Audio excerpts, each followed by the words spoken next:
Today we're going to look at how to turn two 39-gallon totes into an uncapping tank.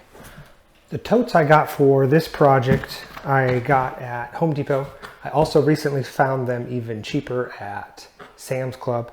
These aren't made of food grade material. So the honey I collect in these will actually be honey that I save for my family and not bottle for customers. The idea here is to have one tote set on top of the other in such a way we can uncap our frames into this container, let the capping sit long enough for the honey to drip through. So what we have to do is we have to make it so that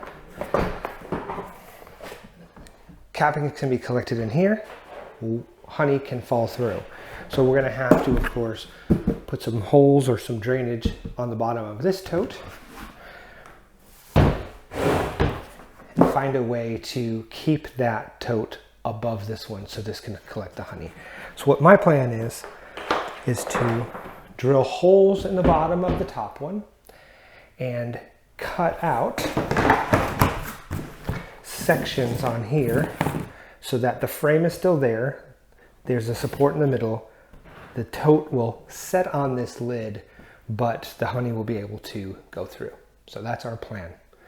So we're going to go ahead and run through making this, and then in a few days we'll get to try it out and see if we've done a good job or not.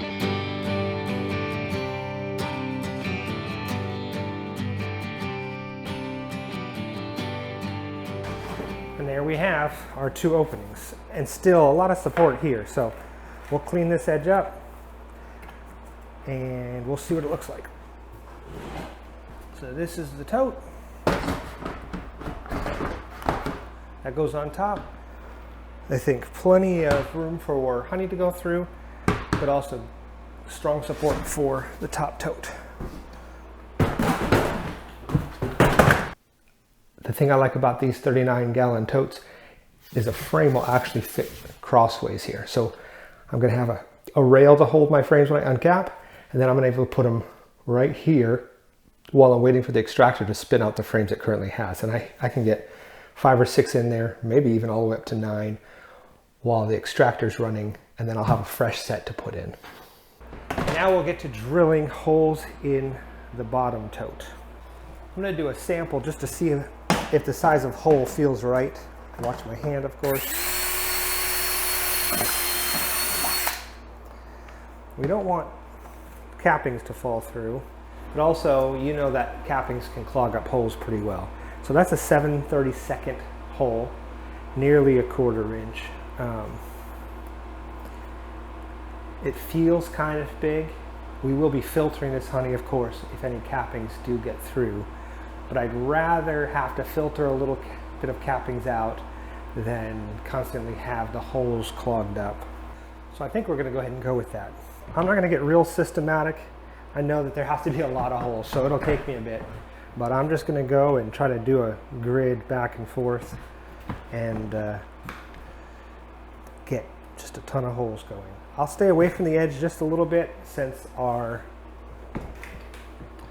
cover here has a little bit of an edge.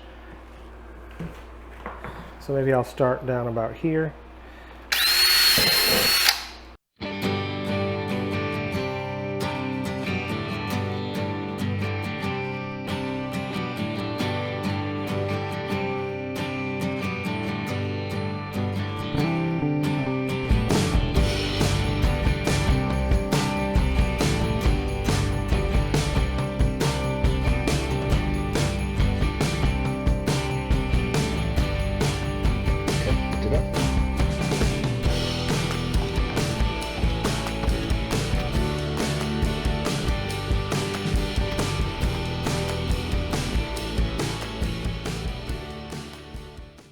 Now that I've used the uncapping tank a couple of times to harvest honey, I have to say I love it. I love it because there's enough room for me to put frames in here while my extractor is running.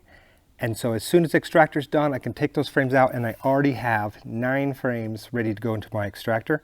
I love it because it doesn't overflow with cappings like my previous much smaller capping tank did. I can get through all of my supers and just let the capping sit in here and drip. I did modify it by putting this wood frame. The frames did go edge to edge in this tote, but when you get enough of them, they start pushing that down and they would fall in. So I did build a frame.